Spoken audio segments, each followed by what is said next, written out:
Olá pessoal, bem-vindos a mais um podcast da Bacelar Treinamentos. Hoje vamos falar sobre a estruturação dos projetos Seis Sigma DMAIC. Olá pessoal, primeiramente gostaria de saber o que é o Seis Sigma. O Seis Sigma, o nome, o rótulo Seis Sigma, o Sigma vem da estatística da letra grega, mas que na estatística, lá na distribuição normal, ele representa variação ou variabilidade, então uma medida de variação, é representado pelo sigma. A lógica que tem por trás é que problemas de qualidade acontecem devido a variações que a gente tem nos processos como um todo. O Seis Sigma, o modelo DMAIC, ele é focado em melhoria de processo, ou seja, a partir do momento em que já existe um processo, nós vamos buscar uma melhoria desse processo. E, só lembrando, o Design for Six Sigma, ou Design for Lean Six Sigma, é o Seis Sigma para início de desenvolvimento de produtos, ou início de desenvolvimento de projetos. Mas o que nasceu inicialmente pela Motorola foi esse modelo DMAIC, que é focado em melhoria de processo, E a letra sigma, lá na distribuição normal, na curva de Gauss, ela representa variação, então uma medida de variação. O sigma é o desvio padrão lá da estatística, E o que mede o desvio padrão? Ele mede o quanto que os valores, então a partir de uma coleta de dados, a base do Seis Sigma é coleta de dados, a partir de uma coleta de dados, quando a gente calcula o desvio padrão, que é representado pela letra grega sigma, a variação, como que é medida esse desvio padrão?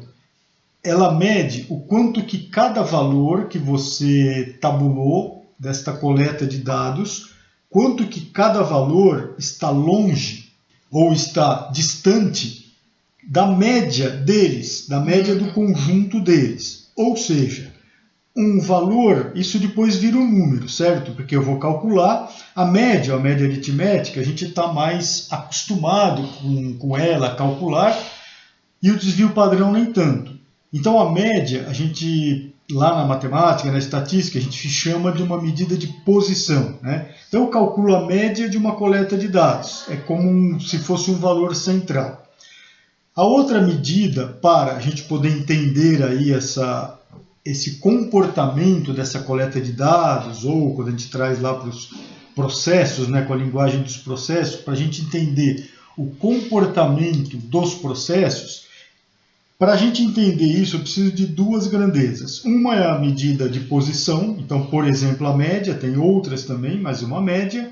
Aí eu tenho uma coleta de dados. O que é a média? É uma ideia de um valor central, Se eu ordenasse esses valores, esses números, um valor no meio aqui, um valor central, um valor de posição. A outra medida que a gente precisa para poder interpretar números é algo referente à variação, quer dizer, quanto que esses números, essa sua coleta de dados, está variando. Desvio padrão é uma das formas da gente calcular isso. E como que é esse cálculo? É um cálculo de média também, o equivalente a essa média aritmética, só que agora nós vamos ver, em média, quanto que cada valor tabulado está distante da média do conjunto todo. Então, o que significa isso? A hora que eu faço o cálculo, se a gente colocar lá no Excel, tem as fórmulas lá de desvio padrão, desvio PDA, desvio padrão da amostra, dependendo aí da versão do Excel, mas quando a gente calcula o desvio padrão, ele vai dar um número. A mesma coisa quando você calcula uma média, ele vai gerar um número. Se esse número do desvio padrão, que é representado pelo sigma, se esse número de desvio padrão for um número grande, significa o seguinte: teus valores estão bem distantes, estão bem esparramados em torno da média deles, ok? E se esse valor numericamente for muito pequeno, significa que esses valores estão todos juntos aqui. Então, pelo valor do desvio padrão, do cálculo do desvio padrão, eu consigo entender se meus valores estão todos muito juntos aqui, ou todos muito próximos da média, ou muito distantes. Ok. A letra sigma é o desvio padrão da população, aí tem alguns detalhes lá na estatística, o S minúsculo é o desvio padrão da amostra, em geral a gente trabalha para amostra, aí tem algumas diferenças lá quando a gente vê fórmulas e tudo mais. Mas o rótulo, né, o nome 6 sigma, ele veio dessa questão.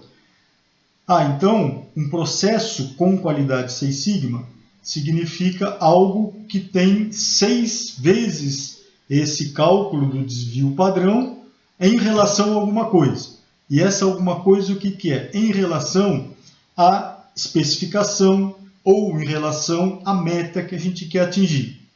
Como isso nasceu de produtos, processos Fabris, etc., então isso veio muito ligado a esta questão, que lá no cálculo da curva normal, o calculatório da curva normal, ou seja, como é que eu calculo variação de um processo? Eu faço esse cálculo 6 vezes o desvio padrão. E aí eu vou cair no número, né? Como eu falei, se o número for grande, tem muita variação, eles estão muito esparramados, muito longe, muito distantes dessa média, e se for um número pequeno, eles estão muito juntinhos aqui. Com essa lógica que eu comentei, que problemas da qualidade acontecem devido a variações ou excesso de variações do processo, quanto menos variação no processo eu tiver, melhor é o meu processo. O que é ser melhor? Ele vai ser mais igual, ele vai ser assim mais repetitivo, ele vai gerar resultados mais próximos, resultados mais parecidos, ou resultados quase iguais. E a conta do 6 sigma é uma proporção entre esta variação que a gente tem nos nossos processos em relação ao que se quer. Então isso nasceu daquela história. Qual a variação que eu preciso ter para garantir uma especificação?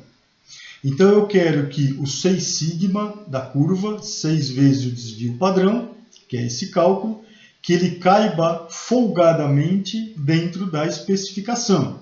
Que depois dos projetos 6 sigma eu posso comparar isso com metas, com objetivos que a gente quer chegar, mas nasceu o nome 6 sigma porque o 6 sigma calculatório da curva normal, ele tem que caber com folga dentro das minhas especificações. E qual é essa folga? Na verdade, ele teria que ocupar metade dessa especificação. E se a gente fizer o cálculo aqui do sigma ou depois lá do nível sigma nos projetos DMAIC, o que a gente vai querer um projeto 6 sigma é que ele caiba em metade da minha especificação e centralizado. Também não pode ter muito deslocamento, que aí entra lá nos cálculos, CP, CPK e tal. Mas assim, de uma maneira mais geral, para quem não conhece a fundo os cálculos, distribuição normal, etc., podemos entender o seguinte: o que é essa ideia do sigma? É controlar variação, controlar variabilidade. Então, quanto menor for o cálculo do sigma, melhor o meu processo. Na escala sigma é ao contrário, porque a gente faz uma conta de quanto um cabe no outro. Então, quanto maior o nível sigma, melhor o meu processo. O que é melhor o processo? Menos produtos fora de especificação eu vou ter. Então, taxas de falha menores. E o nosso objetivo vai ser buscar uma taxa de falha próximo de zero.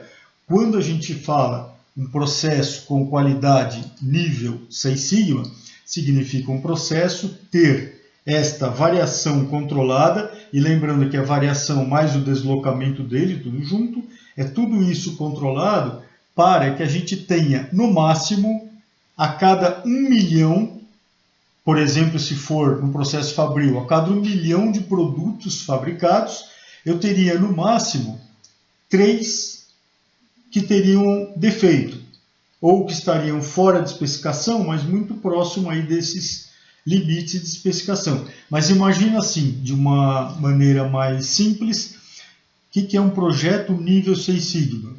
Ou um processo, né, nível 6 sigma.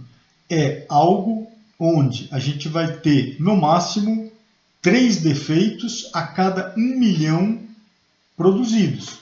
Isso também se aplica para serviço, Então seria a cada 1 milhão de serviços que a gente presta, no máximo teriam 3 que teriam algum tipo de problema.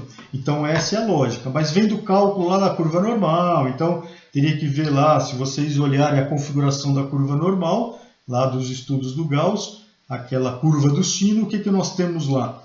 A média aqui no centro e uma medida de variação que é o sigma, ou o S, né, quando é a amostra, que é o desvio padrão. Então, resumindo, o que é essa história do 6 sigma? É a gente buscar menor variabilidade nos nossos processos. O que é melhorar um processo? É a gente medir qual é a variação dele hoje e buscar uma performance melhor depois da gente fazer alguma transformação nesse processo. Essa é a lógica. Então, falando um pouco sobre o que significa o 6 sigma, nós podemos ver que muitas vezes as pessoas acham que estamos com indicadores altos e nem sempre é assim, principalmente na área de serviços.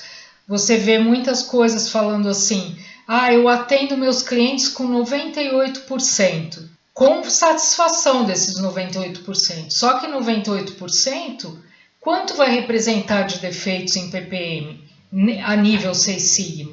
Então vai ser um valor sigma abaixo da escala 6 sigma. Ok? Então vai ser uma performance, um resultado pior do que um nível 6 sigma. Então quando a gente fala em projeto 6 sigma, eu quero buscar 3 falhas no máximo a cada 1 milhão. Você falou 98%, nós estamos com 2% de problemas. De falha. Se transformar a escala de percentual para ppm, eu multiplico por 10 mil, são 4 zeros. 2%, 20 mil ppms. Então está muito pior ou muito aquém do que se quer de um projeto 6 sigma. Então a colocação é legal nesse sentido, quer dizer, muitas vezes a gente considera que, 98% está bom, mas quando a gente fala nível 6 sigma, eu estou falando em muito mais do que isso, estou falando em 99,999 até dar os 3 ppm, quer dizer, a cada 1 milhão, 3 falhas no máximo. Sim. Okay?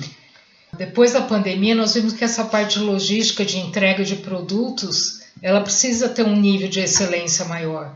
Então, falar que eu atendo meu cliente com uma logística que tem 99%, 98%, precisa melhorar muito a nível de 6 sigma. Acho que isso é uma boa relação para quem está nos ouvindo entender que muitas vezes você acha que 98%, 99% de atendimento ao cliente é um bom número e está muito longe de ser um bom resultado para um projeto 6 sigma. Sim. Aí o pessoal vem falar em excelência operacional, o que é excelência, minha empresa é excelente, excelência é daí para melhor, né? Sim. Quer dizer, nível 6 sigma para frente. Por isso que a gente sempre faz essa colocação, né? Uma das coisas para você atingir excelência operacional é focar essa questão do 6 sigma. E foi bem pertinente essa tua colocação, porque a gente vê bastante isso, né? Estou com 98% de satisfação do cliente, tá muito bom. Cuidado, isso não é nível 6 sigma, aliás, está muito longe ainda de um nível 6 sigma, né? Eu quis fazer essa colocação para quem está nos ouvindo, nos assistindo, entender como o nível 6 sigma é um nível de buscar excelência mesmo, né? Sim. De buscar um defeito mínimo, que seria, né, esses 3 defeitos aí a cada 1 milhão. Sim, né? Exatamente. E pensando nos projetos, né, que nós falamos no início do podcast, como podemos escolher bem um projeto 6 sigma?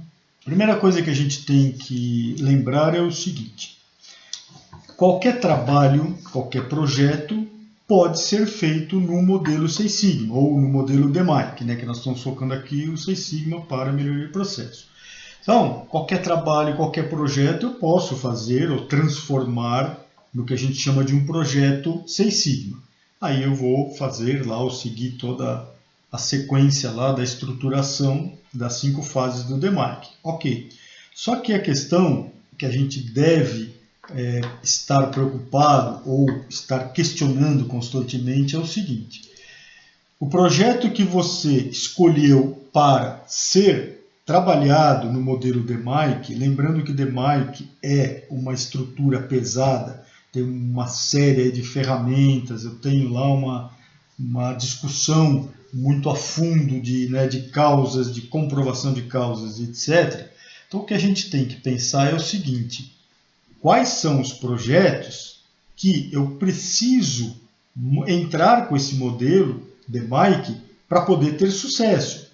Porque tem muitos trabalhos que as pessoas fazem nas empresas que de uma maneira, vamos chamar de mais convencional, ou seja, sem aplicação DMAIC, eu consigo resolver, né? Basta juntar um time, analisar o problema, com o conhecimento das pessoas, com alguns testes, etc., eu consigo resolver o problema. Em geral, esse tipo de projeto, esse tipo de trabalho, não deveria virar ou não deveria ser transformado no projeto Six Sigma. Porque se eu consigo resolver com o meu time, vamos falar assim, normal de solução de problemas, sem grandes esforços, eu não preciso fazer uma estruturação aí muito grande, muito complexa, como a formação do DMAIC. Então eu não preciso. Então o que eu vejo em trabalhos que a gente faz, trabalhos que eu participo, é que às vezes projetos não são muito, vamos falar assim, pensados antes dessa escolha para entrar como um projeto Six Sigma, como um projeto DMAIC. E aí tem algumas recomendações que a gente faz para isso, mas basicamente, tem alguns modelos que a gente segue, mas basicamente o que é? É a gente pensar o seguinte: aonde eu deveria modelar um projeto com o DMAIC? Qual projeto ou quais projetos deveriam ser transformados em projetos Six Sigma? Aqueles projetos, de modo geral, mais complexos, aqueles projetos onde a empresa já tentou fazer a melhoria para chegar no nível que se quer, que se deseja ou que se precisa, e pouco evoluiu, ainda está muito longe do que se precisa. Então, o time de solução de problema, ou os times de solução de problema, já fizeram uma série de investigações, análises, já se debateram aí quanto às causas, já fizeram todo um trabalho e aquilo não evoluiu.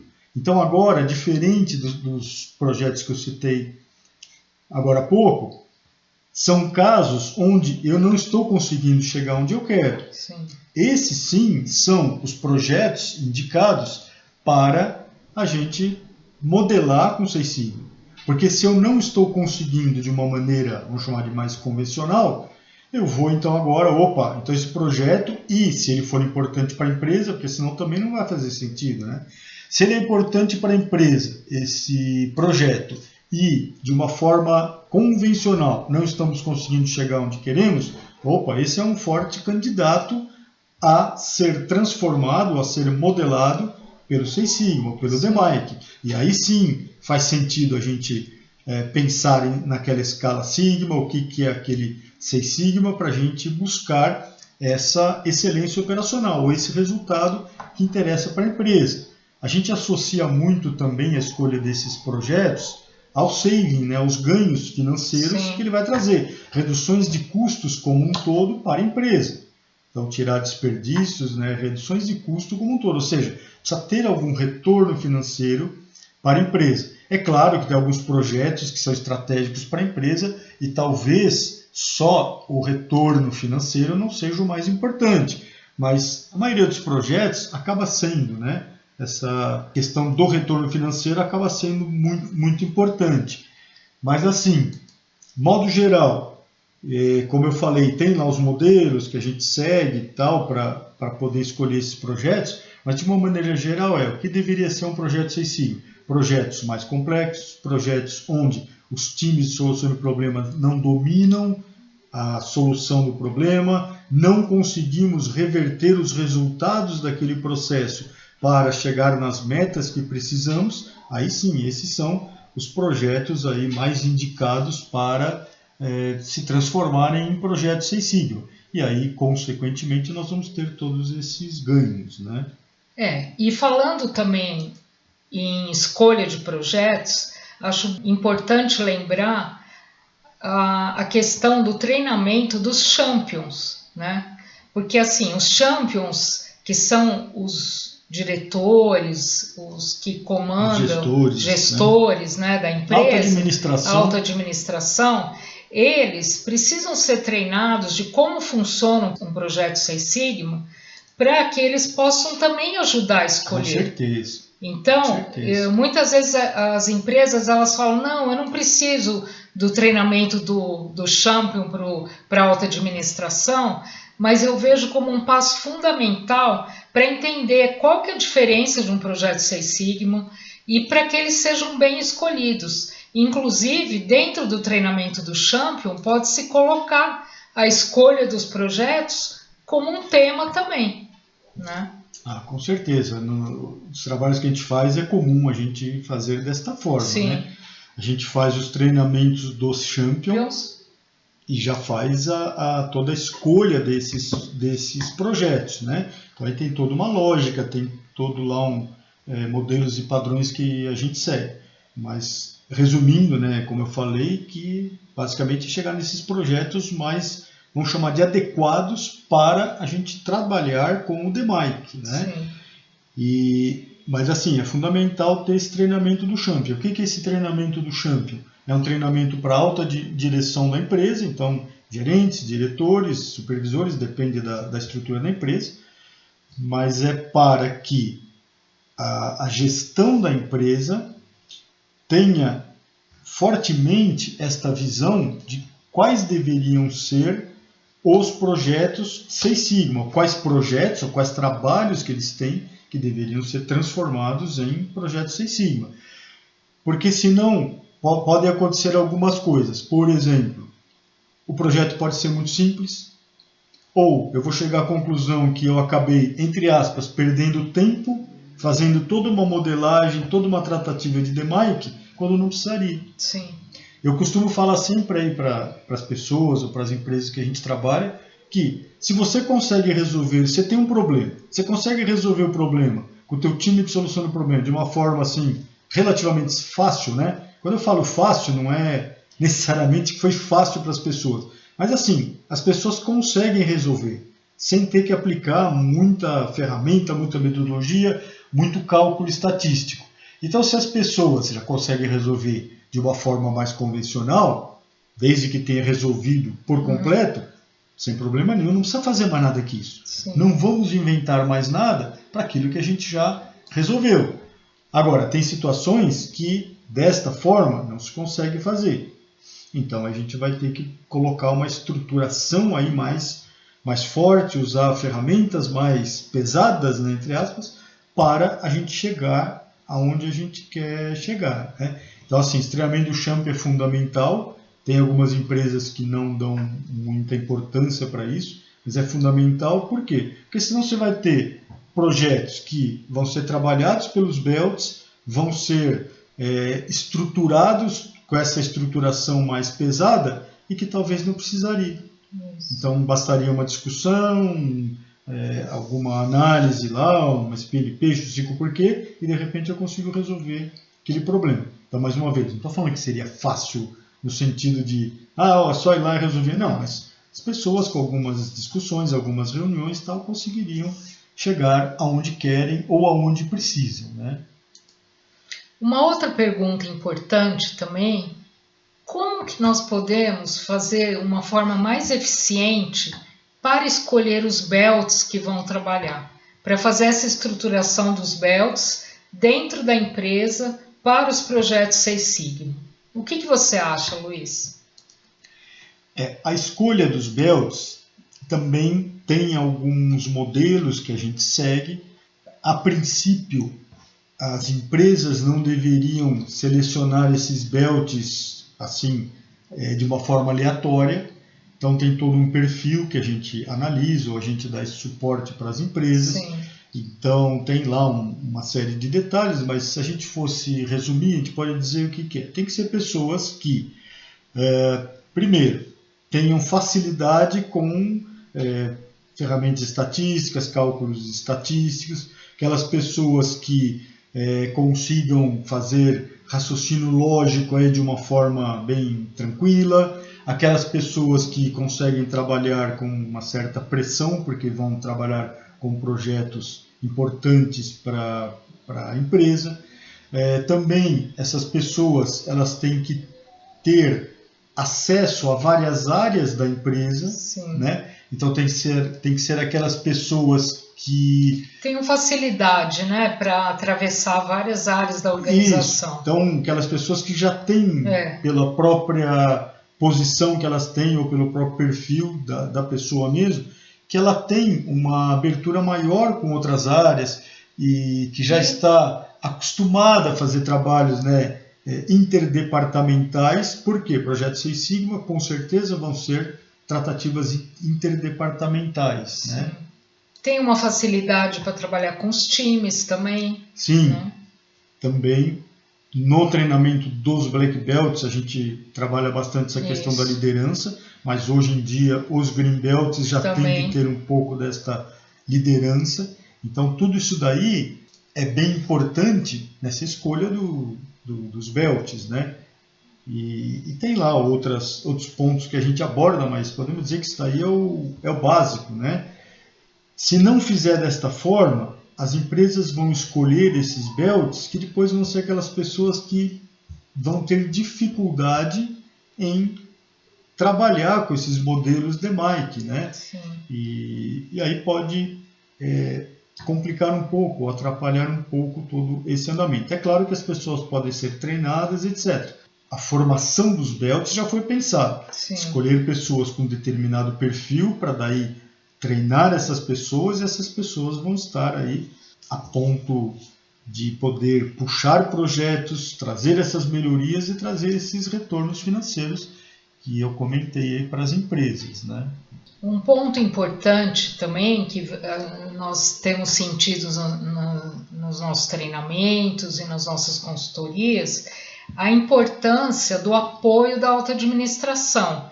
Quer dizer, ter comitês, né, de projetos Seis Sigma para acompanhar como que está a evolução desses projetos e para apoiar também, ver quais são as dificuldades que os líderes estão tendo e como que a alta administração pode melhorar isso, pode facilitar também, são facilitador, né? Às vezes eles têm visões que o líder não está tendo, tem conhecimento que o líder não tem, e esse apoio da alta administração, seja num comitê de andamento dos projetos Seis Sigma, é fundamental para o sucesso desses projetos e para o cumprimento das metas também. Com certeza, né? Oficialmente já existe a figura do sponsor, né? O lado patrocinador, que a princípio é para ser um gestor, né, da empresa.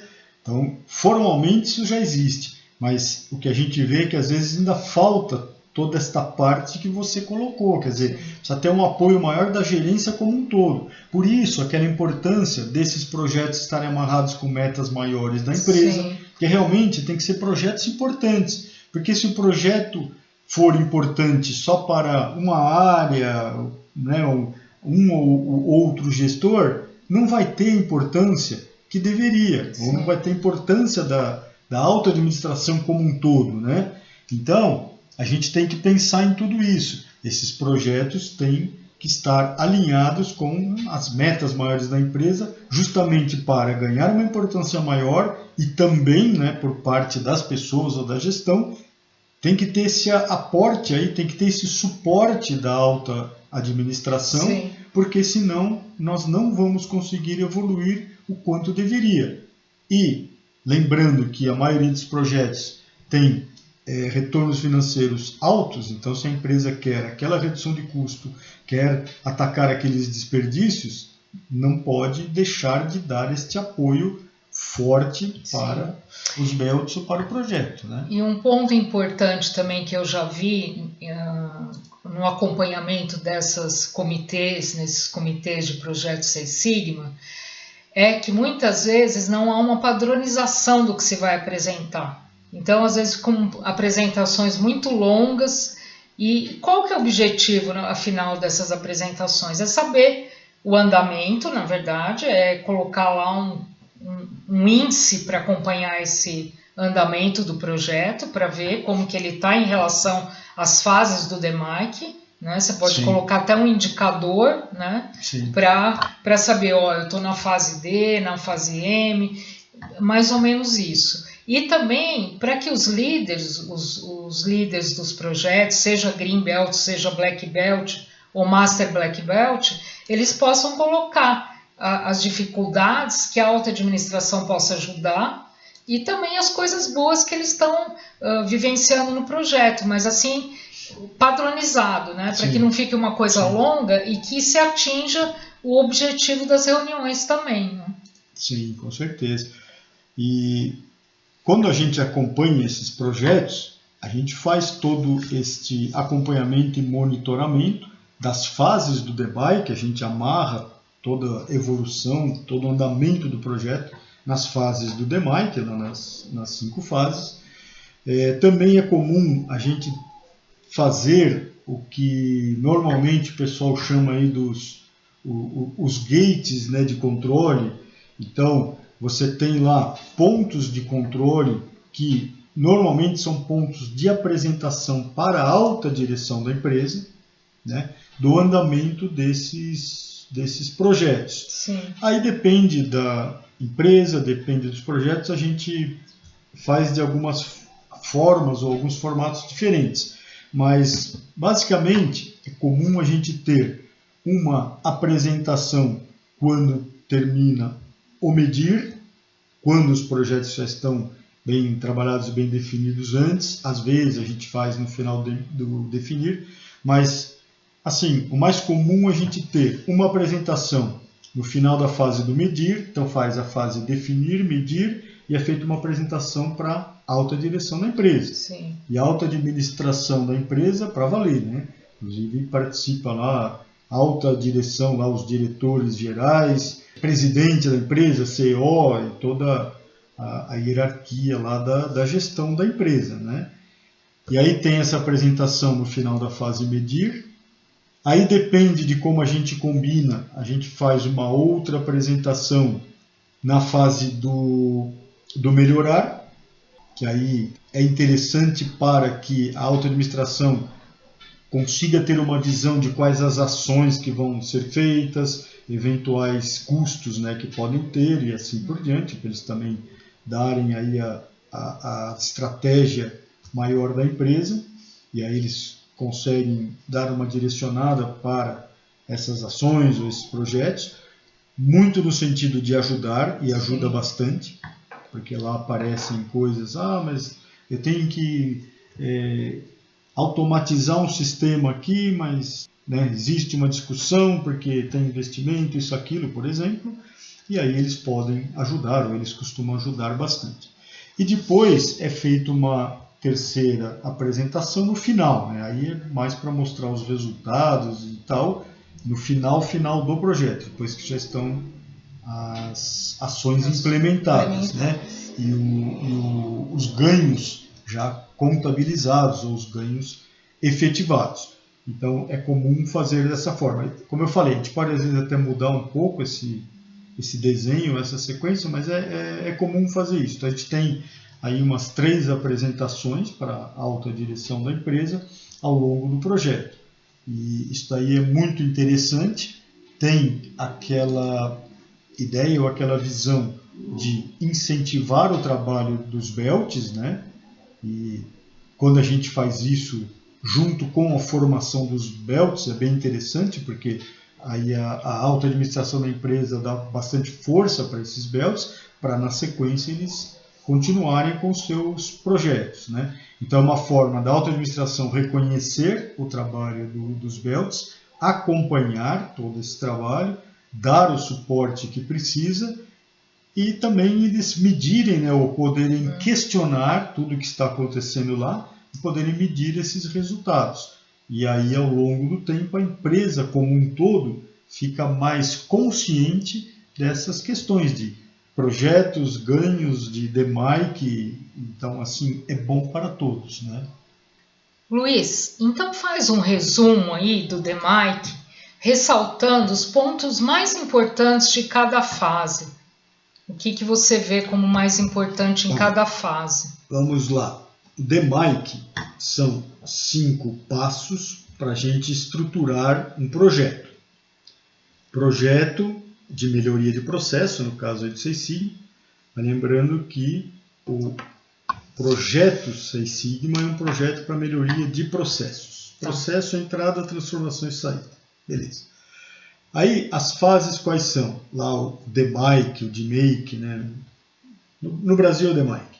Seria a fase do definir, que é o D, o medir, o M, o analisar, o A fase I, que é de melhorar, né, do improve lá do inglês, e o C, que é o controlar, a fase de controle. Então aí ficam as fases do DMAIC.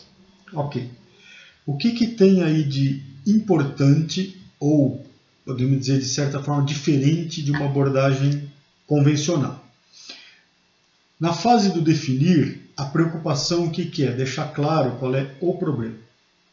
Então o que a gente vai querer com a fase do definir é deixar bem claro qual é o problema. No sentido de como medir esse problema. Como medir o resultado que eu tenho hoje? Ah, mas eu já tenho o resultado hoje. Tá bom, mas como eu vou medir de alguma forma, de preferência de forma gráfica, mas como que eu vou medir ao longo do tempo esse meu resultado? Primeiro para eu ver como que ele está variando ao longo do tempo. E lá na frente, depois, quando chegar lá nas fases finais, que a gente vai fazer melhorias desse processo, eu quero, nesse indicador, ler o quanto eu melhorei. Então a gente não quer só melhorar, a gente quer acompanhar e medir o quanto nós estamos melhorando. Então a fase do definir é uma fase que está focada nesse resultado do nosso processo atual. E ponto-chave aqui são os indicadores. O que são esses indicadores? Quais são os indicadores que eu posso usar para medir a performance atual do meu processo? Então o grande desafio é o seguinte: como medir, como chegar nesses indicadores? E aí a gente vai trabalhar com o conceito de indicadores principais e de indicadores auxiliares. Indicadores principais é aquele que está bem no foco da melhoria que a gente quer fazer, e os indicadores auxiliares são aqueles que estão no entorno. Tipo, eu vou atrás da minha meta, mas eu não posso piorar alguma outra coisa. Então isso tudo está sendo discutido na fase do definir, ou na estruturação dessa fase do definir. Então a gente vai ter que entender o problema, como a gente pode depois visualizar essa melhoria através dos indicadores, através de levantamento de dados. Lembra, levantamento de dados vai ter constantemente ou em todas as fases. Então, eu tenho que planejar esse levantamento de dados, eu tenho que pensar nesses indicadores, tenho que deixar claro qual é o problema. Tem que deixar também visível na fase do definir, deixar bem claro quais são os processos envolvidos, ou seja, quais os processos que o time vai ter que trabalhar para reverter a situação, ou para chegar na meta que nós estamos perseguindo. Então tem que deixar bem claro quais são esses processos que vão ter que ser melhorados ou que vão ter que ser trabalhados, que vão ter que ser modificados para que a gente atinja a meta lá no final, que a gente consiga reverter o nosso resultado atual, ok? Ok. Depois da fase do definir, nós vamos para a fase do medir. Então a fase M, fase do medir. Lembrando que essas siglas vêm tudo do inglês, eu já estou traduzindo aqui, né? Com exceção lá do improve. Mas é define, measure, e aqui, né, seria a fase do medir. Ok. O que nós vamos fazer nesta fase medir? O que é o ponto-chave ou os pontos-chave dessa fase? Agora, nós vamos desdobrar os indicadores em causas. Então, aqueles indicadores da fase definir, aqui na fase do medir, nós vamos transformar ou vamos discutir quais são as causas que nos impedem de levar esses indicadores para onde a gente quer. Certo? Então agora nós vamos pensar em como fazer esse desdobramento para as causas. E como nós vamos fazer isto? Basicamente questionando o porquê os indicadores hoje não estão onde a gente quer chegar. Então essa é a visão que a gente vai querer pegar aqui na fase do medir. Certo? Então aqui nós vamos querer entender como funcionam os processos. Então se na fase do definir a gente deixou claro quais são os processos que nós vamos ter que trabalhar, agora nós vamos ter que entender como que esses processos funcionam. Sim. E como? Mapeamento de processo. Eu tenho que ir lá, acompanhar o processo, mapear esse processo, entender como eles funcionam, para daí, com base nisso, a gente partir para este levantamento das causas dos problemas, ou das causas que nos interessam trabalhar neste projeto. A gente usa muito aquele termo, as causas que nos impedem de atingir as metas. Ok? Então, mapeamento de processo para visualizar todos esses processos, e percebam que tudo está interligado. Lá atrás a gente falou quais são os processos que eu vou ter que trabalhar. Aqui eu vou enxergar ou vou detalhar estes processos. Né? Depois nós vamos levantar dados para comprovar as principais causas, ou seja, as causas que mais impactam os resultados que a gente quer reverter. E onde nós listamos esses resultados? Os indicadores lá da fase definir. Ok? Então é toda uma sequência, todas elas vão ter levantamento de dados. A gente até costuma falar que a fase medir é a base maior de levantamento de dados, porque a gente está fazendo esse entendimento das causas, que é o ponto mais importante disso tudo. Né? Depois, nós vamos para a fase do analisar. Então, definir, medir, analisar. O que tem de forte nesta fase do analisar? Nós vamos fazer um aprofundamento em cima do entendimento das causas que a gente começou a desdobrar na fase anterior. Então, mais uma vez, sequencial. Aquilo que eu comecei a trabalhar na fase do medir, agora eu vou entrar mais a fundo aqui na fase do analisar.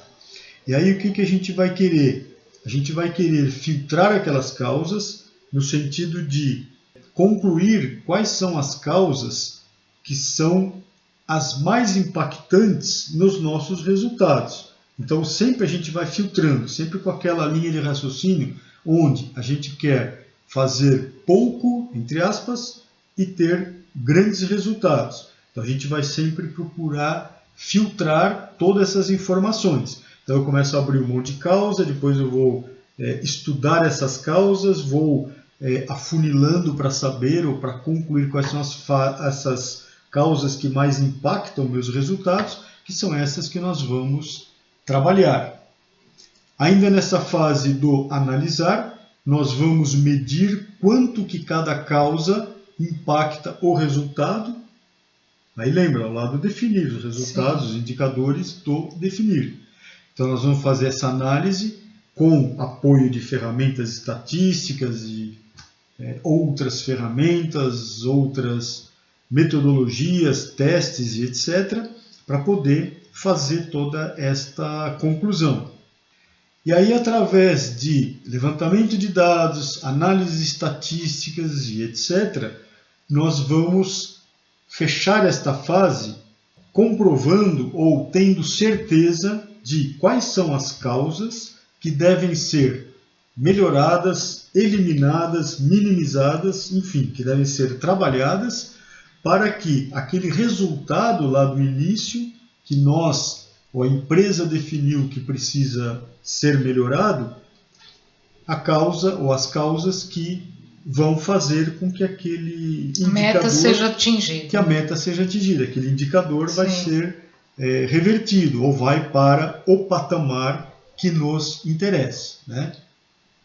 E aí, se a gente só olhar para essa sequência, aqui falamos em 3 passos, já dá para ver que assim, é uma coisa bem forte, né? A gente está filtrando as coisas e sempre se certificando que estamos atacando aqueles pontos que realmente vão ter impacto lá no início de tudo, lá, né? Ou nos nossos indicadores, né?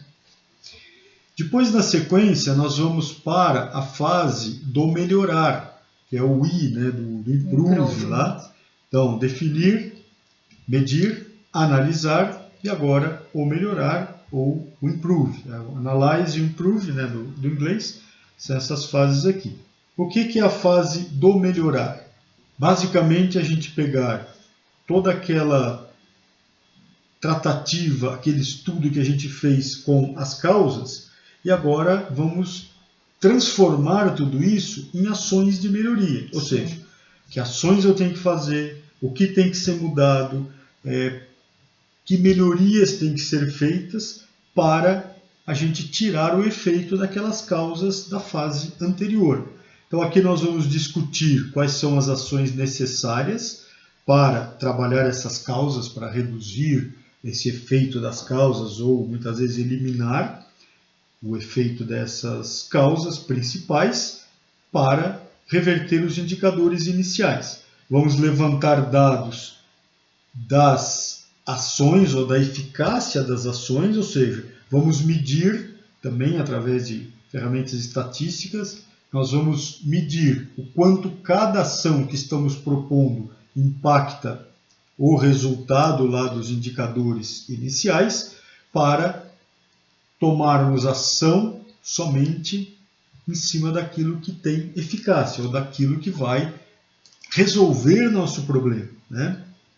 Aí também aqui vão entrar testes, né? A gente costuma falar ou chamar de testes em pequena escala. Então nós vamos medir tudo isso. Então, mesmo com essas comprovações de eficácia de ação, nós ainda vamos fazer testes em pequena escala antes da implementação, para ter certeza que na prática tudo aquilo funciona, que aquelas ações resolvem o problema, que aquelas ações revertem aqueles indicadores iniciais. Vamos planejar cuidadosamente a implementação de cada uma dessas ações de maior eficácia, essas ações mais significativas. Então temos que pensar, por exemplo, em treinamento das pessoas, padronização de documentos e coisas desse tipo. E através de levantamentos de dados e análise estatística, temos que, no final desta fase, deixar claro que aquelas ações resolvem o problema, ou que aquelas ações levam nossos indicadores no patamar que a gente quer. Ou seja, temos que ter certeza de que aquelas ações resolvem o problema, aquelas ações atingem a minha meta. E a última fase é a fase do controlar, ou a fase do controle, que é uma fase onde o foco agora é a sustentabilidade da melhoria deste trabalho todo, dessas ações aí.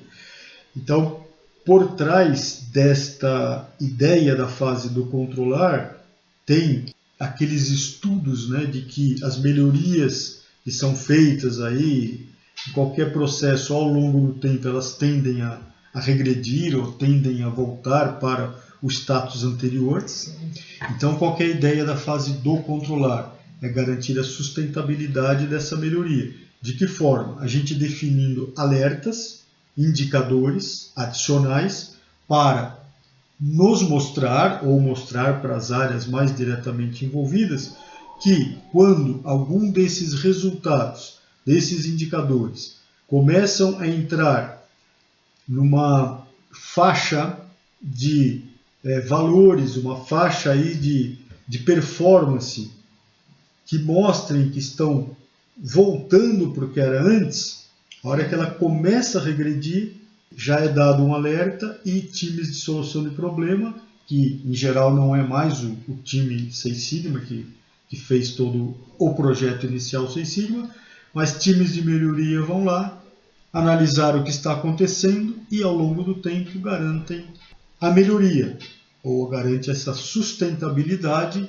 desta melhoria, ou seja, aqueles indicadores que nós melhorarmos, eles vão ser ou vão estar naquele nível, vão ser melhores em relação ao que é hoje, sempre, né? Sim. Até um dia que eventualmente eu preciso de algo melhor e aí eu poderia até fazer um outro projeto Seis Sigma, tá? Ficou claro?